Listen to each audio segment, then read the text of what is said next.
Hello, hello, Enchanted Awakenings. Hey, everybody. How are ya?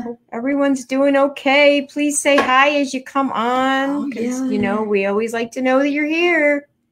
Hope you all can find us, because I know last week we had a little difficulty with people finding us. Right, which was so weird. Yeah, so hopefully not tonight. Nope, but I'm trying to go to the group and we'll kind of chat a moment while we see people come on, but someone's with us. Somebody. So somebody's here. Someone found us. There we are. We are. We got 4 people on. Look at that. Woo-hoo. Angie's here. George is here. Cindy's here. April's here. Hi, Jace, if you're in the background. We love you all day. Okay, so April's my cousin. I think I've talked about her already this week. Sorry. And Jace is her son, who we had this morning for a few hours, and he was totally fun because he's a character. And we love his big brother, Thomas John, as well. But, oh, man, he was fun. Yeah, and he's only 6. And he sent us a voice message, and it said, "I love you, Stephanie, all day." It was so cute. But he didn't. He forgot about her. He forgot about me. He was snuggling with her this morning. I didn't get any snuggles. Yes, so, I got to snuggle. So it was very sweet. Great. George is here before he goes to the store. You got half an hour. Relax. Definitely. Jill's here. Hey, hello. Jill. Hope the recovery is moving along at least. Yes. So I'm glad that you are all Wendy's here. Hi, too. Wendy. Oh. So nice to see you all. It makes our Irina's week. here. Hi, Irina. Hey. Stranger. What's up? Haven't seen you in a long time. All right. Very good. So we're going to talk about self-love tonight.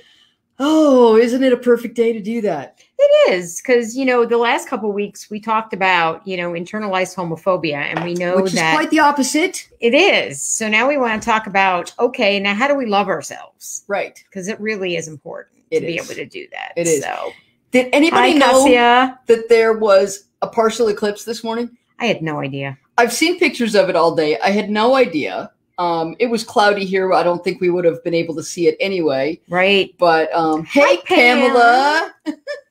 But, that's a big energetic day, right? Oh, it is. That's maybe why we're kind of feeling a little funky. I've been feeling, and we had an eclipse not that long ago, a full one. Yeah. When do we have a full eclipse? Was it a lunar? It was a lunar eclipse. I think we had a lunar. This was actually a solar eclipse. Oh. Right. Okay. So I actually had a moment, hey, Michelle, where I was actually sitting at the dinner table, and all of a sudden, it felt like my whole self had just moved an inch. And it was just like, whoop. I'm like, I didn't move. It was so weird. So I think there's a lot of Jillian's here. There is a lot of energy happening. So I think this is a great day to talk about self-love, because we probably need a bit. We do. We need to slow down and just let ourselves feel some stuff. Yes. And feel good. Sure. All right. Shall we hit it? So we shall. All righty. So what is self-love? You want to tell people what it really is? Self-love is really your regard for your own well-being and your own happiness. And it's really a desirable thing. It's not narcissistic. When we go overboard and we're not paying any attention to anybody else, okay, then we can get there. But most of us are not narcissistic. Of course, there are some. But, just because everybody's saying that everybody's narcissistic right now, it's not really true. Right. Many people have some narcissistic traits. And yes, some of us have been absolutely with narcissists, but you're not one. Very likely, if you're in this group, you are not a narcissist. Yeah, most likely not. If you think you are, hit me up. I want to know. I want to see how you are. But so yeah, your own well-being and happiness. And it's something that's really hard for us. It really is. It's not, most everyone here is from the Western world. And actually, I don't think it's anywhere in the world that it's really a popular thing right now. Mm-mm. Hey, Michael. So it's just not something that we're used to hearing about or that it's valued. Right. So this is your moment to begin to open up to the idea of valuing self-love. Yes. Because I truly have learned over the years that if I don't love me, I don't have anything left to love anyone else with. I Nope. just run on empty. Yep. I've got to fill my cup. I got to fill this vessel first. Yep. So we're going to talk a little bit about, some ways in which you can do that. Yep. So number 1, create a self-love ritual. So turn off the TV. Please stop watching crime stuff and negative news and all of that. That is not self-loving in any way, shape, or form. Turn off your social media at times. Give yourself some time, at least 15 minutes a day, where you can just center yourself on taking care of you, whether that be taking a bath, whether it be just putting some nice lotion on so you smell nice, massaging your own feet, having your partner massage your feet if you happen to have one, just something that is for you that you like to do. Walk out in nature. We have a friend right now who I'm so jealous of. One of our group members is at the beach. She is giving herself some self-love by absorbing some nice salt water from the ocean. So those types of things. What is it that you like to do for you? Whether it be, walking in the woods, taking your dog for a walk, anything that you find that fills you up. Yep. That you're not doing for anyone but you. Yeah, just enjoy for yourself. Yeah. And Mary Pat, I'm so glad you're here live. Yes, we Do you love need some self-love today? Naps. A nap. Yes, a nap. I used to take naps all the time, and I just don't anymore. I don't even want to anymore. It's so weird. It was like my favorite thing. I don't even know what happened. Yeah, well, we kind of change. And so that's the thing, this self-love ritual might change. You might find that there's a new thing that you like to do. Walking in the forest or kayaking on the Chesapeake Bay. Yes. Oh, that sounds amazing, Oh, Pam. my gosh. I want to go with you. Yeah, we're coming that way. Yeah, we love kayaking, and I've never kayaked in the Chesapeake Bay. So, sounds like fun. Oh, that sounds amazing. So yes, something that you like to do, create a ritual for just you. And if you're taking a bath or you're putting lotion on, just thank yourself. Thank your arms for being so strong and writing the words that you need to communicate and typing or doing whatever they do, crocheting. For me, it might be playing the guitar, these arms that can hold my beloved close, that can throw the baby up in the air and catch her and just have so much fun. So thank yourself. Thank this body that you walk this earth in, and just be grateful. Yeah. And see how that feels. Yes. All right. Next one. Find your tribe. And look, you're here. You found us. Yes. As much as we would all like to think that we can live in this world completely independently, we can't. We are wired for connection. It is a fundamental need of ours. It's probably our primary need as human beings. And if we don't want to be, we need to look at why. Right. Because there's something going on that's repelling us from connection. So maybe you want to be connected with trees or animals or something like that. But I bet that you also wish that there was a person that felt as good as an animal or a tree. Yes. And positive energy is contagious. So find your tribe. Yeah. Find the people that like to do what you like to do, like to talk like you, are in the vibration that you like to be in. Stay away from the rest of those people. Thank you, George. We're so glad you're part of the tribe. Yes, we love this tribe. So, if this is where it is, great. If it's somewhere else, great. We just want you to find your tribe. Absolutely. We found our tribe. It started for me when we were still in Las Vegas. I found a couple of people that were very much energetically on the same path as me. And then when we came back, and that was 2015? Yes, we came back in 15. Came back in 15. We found unity and found a small tribe, and that grew a little bit. And Then last year, we found an amazing tribe. Stephanie Luter, Mary Pat's here, Irina's here. And these were colleagues in this amazing, and we have grown so much this year in that tribe. And then this one that we have developed, and because we wanted to keep growing and to help other people grow, it's, yeah, stay away from those negative energy people. And we had both done that. We had allowed people into our world that were just low frequency. Mm-hmm.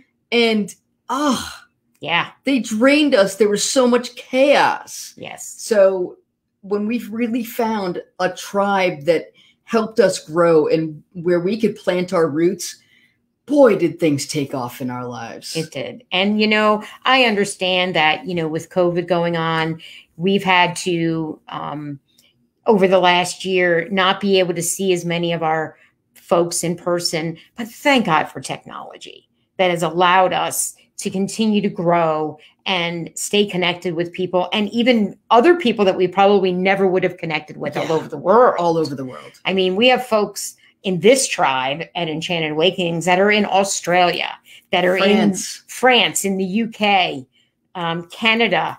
We were on a Zoom call today with someone from India. Right. We're going to be doing a podcast with her. So fantastic. Yeah. So we're connecting with people all over the world. Yeah.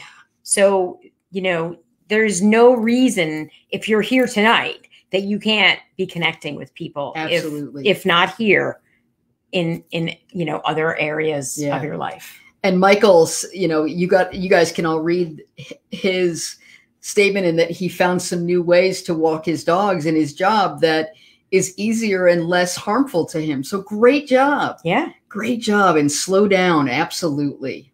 Yeah, all right. That's a great form of self-love. Absolutely. All right. Treat your body like a loving vessel. This is the vessel that our spirit is housed in right now. Okay. I am in a human form called Jennifer, but my spirit is boundless. But currently I've decided that I'm going to have this a human experience. So I need to treat this body lovingly. Okay. Now, so that means I want to eat healthy food. I want to drink good water. And it's not because I want to be looking like a supermodel, but it's because I want this body to be able to carry my spirit in a healthy way. So I want love to ooze out of every pore. Mm-hmm. So that means organic food when I can. We do eat vegetarian, so very little animal products. We do eat a little bit of dairy and a little bit of egg every once in a while. But for the most part, we eat a lot of vegan food. Mm-hmm. And all of our vegetables and fruits are organic. Mm-hmm. So we care and we take care of this vessel. So do your best to love the vessel that you're in. Absolutely. And if you just make one better choice every day, that's the beginning. So if you have a choice between French fries and sun chips, choose the sun chips. It's grains instead of fried potatoes. It's just one choice at a time. And that's how we began. Right. We did not say one day that I'm going to go vegan today. It didn't work that way. Right. Sudden changes are not sustainable. Right. And if you can't afford all organic, that's understandable too. Do your best. Do your best. One small thing every day is going to help take care of this body that you're in. Yep. Absolutely. All right. Next one. Explore your spirituality. I have always had a strong faith, even though I've felt very disconnected for other reasons. I've just always been a seeker and wanted to find that connection with spirit. And it's really the foundation of self-love. And whether you don't have to be religious, you don't have to go to a church, but believing in something kind of opens up your soul to the beauty of belief and the beauty of trust. I think that's my ability to always have believed that there was something more is about trust. And so fundamentally, I do have trust, even though I have trouble trusting people. There is a foundation of trust that I can build on. And it builds your intuition. It makes you, and then you can start making decisions based on your intuition. And what's that intuition? It's that gut feeling. And the more that you can kind of ask your gut what's what, the more answers you're going to get. So cultivate that. And when you explore your spirituality, it'll take you on a journey to learning more and more about yourself. And you'll start having more feelings, more passions, and raw emotions that may not always be comfortable, but it's going to be your authentic self. Mm-hmm. And I'll tell you, sometimes in the beginnings, and there might even be times when you come around a bend in the road and it is not comfortable because you're up leveling. And I'm in one. It's no fun. I get it. Woo! Been there, done that. But Still doing it. When I know that I am on a spiritual journey, I can get through it. So if I'm not on a spiritual journey, then I'm just in pain. Right. If I'm on a spiritual journey, then I am getting closer to God and closer to my true self. Right. It's so self-loving.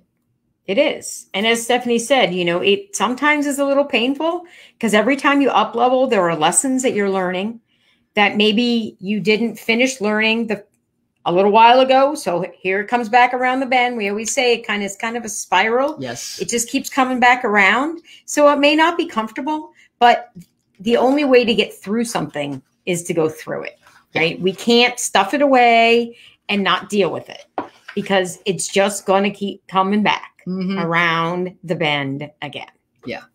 So who knows the country song? There's a line in a country music song, when you're going through hell, just keep going. So I'm just plowing forward. I am not sticking around to see how much worse it could get. I'm going. Right. So somebody tell me the name of that song and who sings it, because I've got to learn it. How are you going to learn to play it, huh? Yes. On your guitar. Yes. Absolutely. So yeah, so keep in mind, exploring your spirituality is very self-loving, but it may not always feel that way as you are growing in your spiritual path and learning and healing. Yep. So know that it might be a little rocky, but it's all worth it. Yeah. All right. And number 5, boy, we're moving along quickly tonight. We are. Well, we'll get plenty of things to talk about afterwards. Oh, there's no doubt about that. Number 5, build your letting go muscle. We're constantly holding on things from our past, which can weigh us down and really be heavy on our souls and even lower our self-esteem. The more blocks we clear out, the more we have area for self-love, because the past is just the past.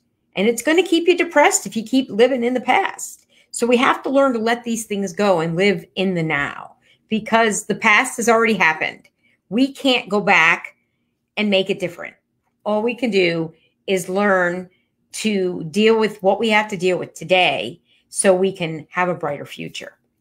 And although we may do this as a way of protecting ourselves from being hurt, you know, we're really only holding ourselves back when we don't allow ourselves to move forward and reach that optimal self-acceptance and loving of who we are today. Awesome. You know, I want to unpack that a little bit. The protection, the self-protection, and what is it? I mean, why do we do it as a form of self-protection in your opinion? Why do we do what? Holding on to stuff. Because we're afraid of where we might go if we don't, you know, I mean, it's the unknown. I mean, if we let something get healed, then we don't know where we're going next. You know, it's kind of that feeling of losing control. Yeah. Yep. I also think that we hold on to it so that we remember how we've been hurt, so we can prevent that same hurt from happening again. You know, so it becomes an armor. Right. It becomes our armor. Absolutely. We actually use it for armor. So how many of us have met someone who have been cheated on? Maybe once, maybe twice. Now, every person they date, they are sure that they will be cheated on. And you know what happens? It becomes a self-fulfilling prophecy. And they drive the person they're dating to cheating. Right. or drive them away in some other way Oh, because of yeah. lack of trust. Oh, I I mean- had somebody who was jealous all the time. And I'll tell you, I couldn't take it anymore. And it did. And all of a sudden, I mean, it was like the seed got planted on looking at other people. I didn't do anything, but that's what was happening. Right. It was like, I don't do that. But I'm thinking, ooh, that person is. It was just bizarre. Ugh. Yeah, it does become a self-fulfilling prophecy sometimes. Mhm. But again, it's because you're afraid of getting hurt again. Yeah. So it's this idea that I'm going to be protecting myself, but it's like holding a hot coal and expecting somebody else to get burned. Right. It doesn't work. No. It's like we're holding all this poison inside of us. Right.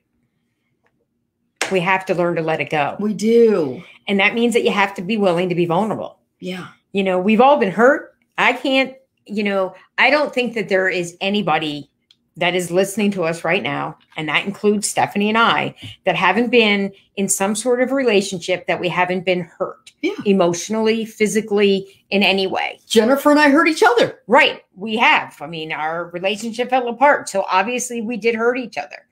We've Well- hurt each other in the past year. True. You know, it just happens sometimes. It does happen, but we had to be able to let go of the past and not think that every time that Stephanie said one thing that it was going to mean all of this bad stuff was going to happen again. Yeah. That maybe it happened in the past. Mhm. So you really do need it. It is really hard sometimes, but you have to be willing to trust to be vulnerable.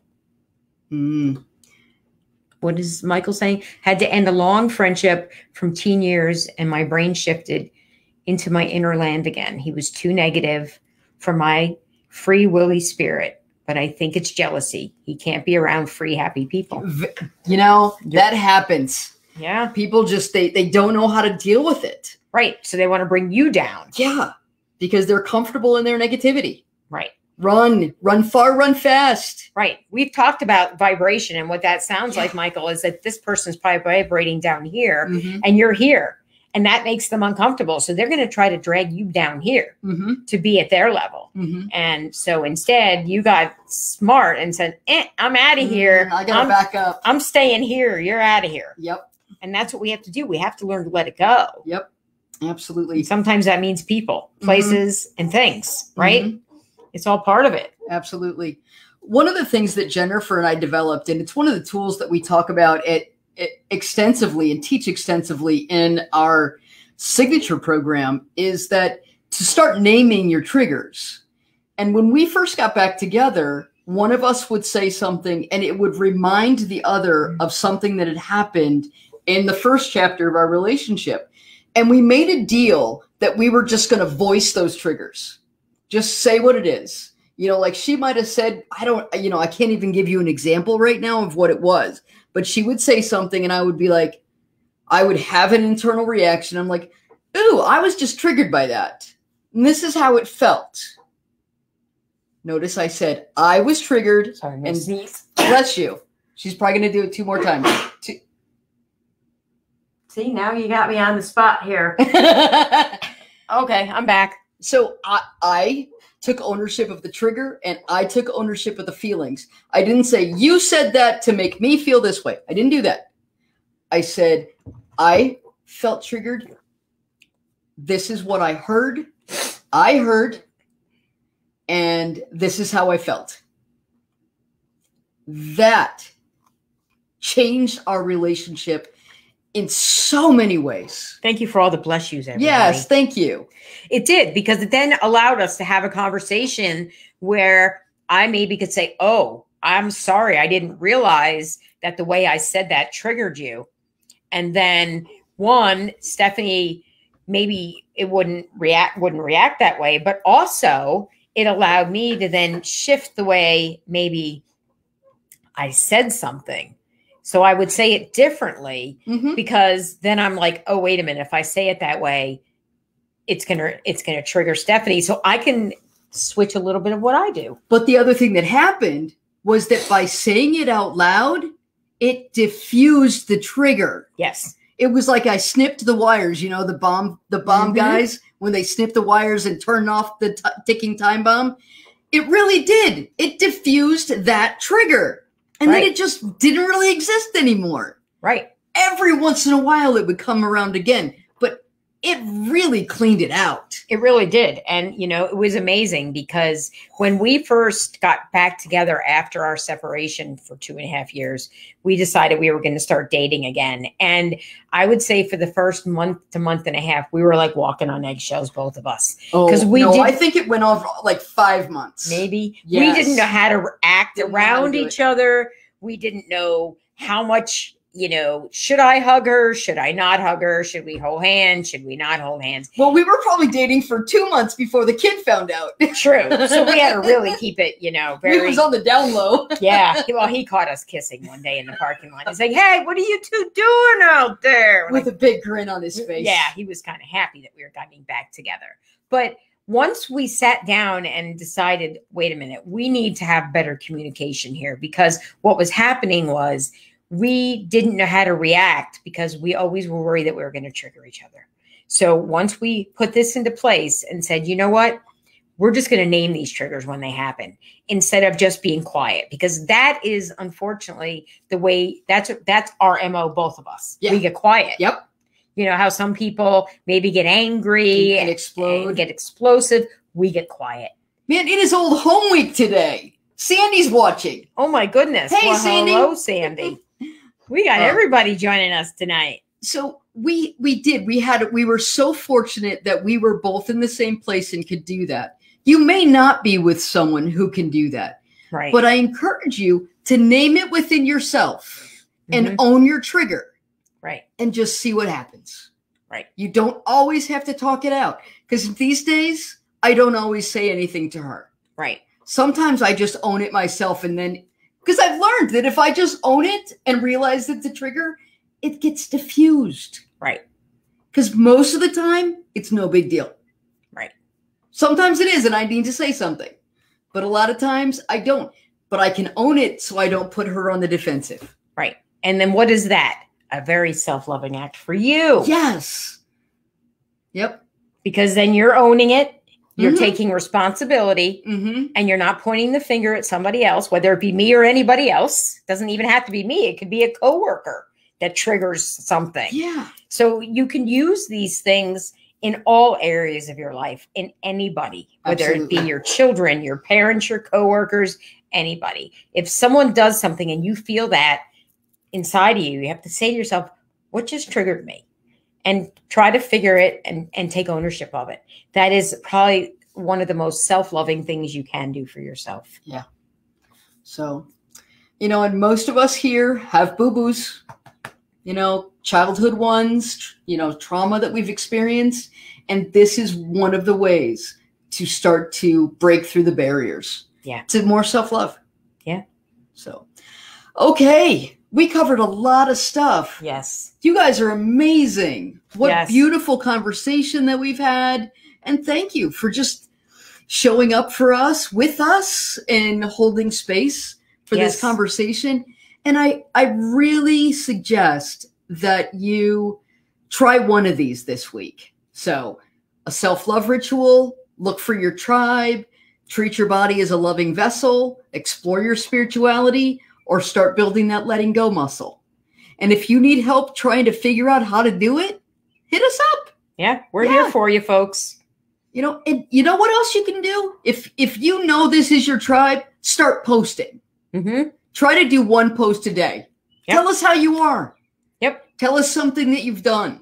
Tell us something self-loving. Let's start a self-loving thread. Yeah. Let's see. Everyone start posting. What did you do for self-love today? Yeah. We'd love to see that, because then we can, you know, cheer each other on and say, wow, that's amazing. And also give each other ideas of how other ways to do self-love, because I know a lot of times I've had conversations with people and they're like, oh, but I don't have money to go do something for myself. You don't have to have money to go walk out in nature. Or take a nap. See, good.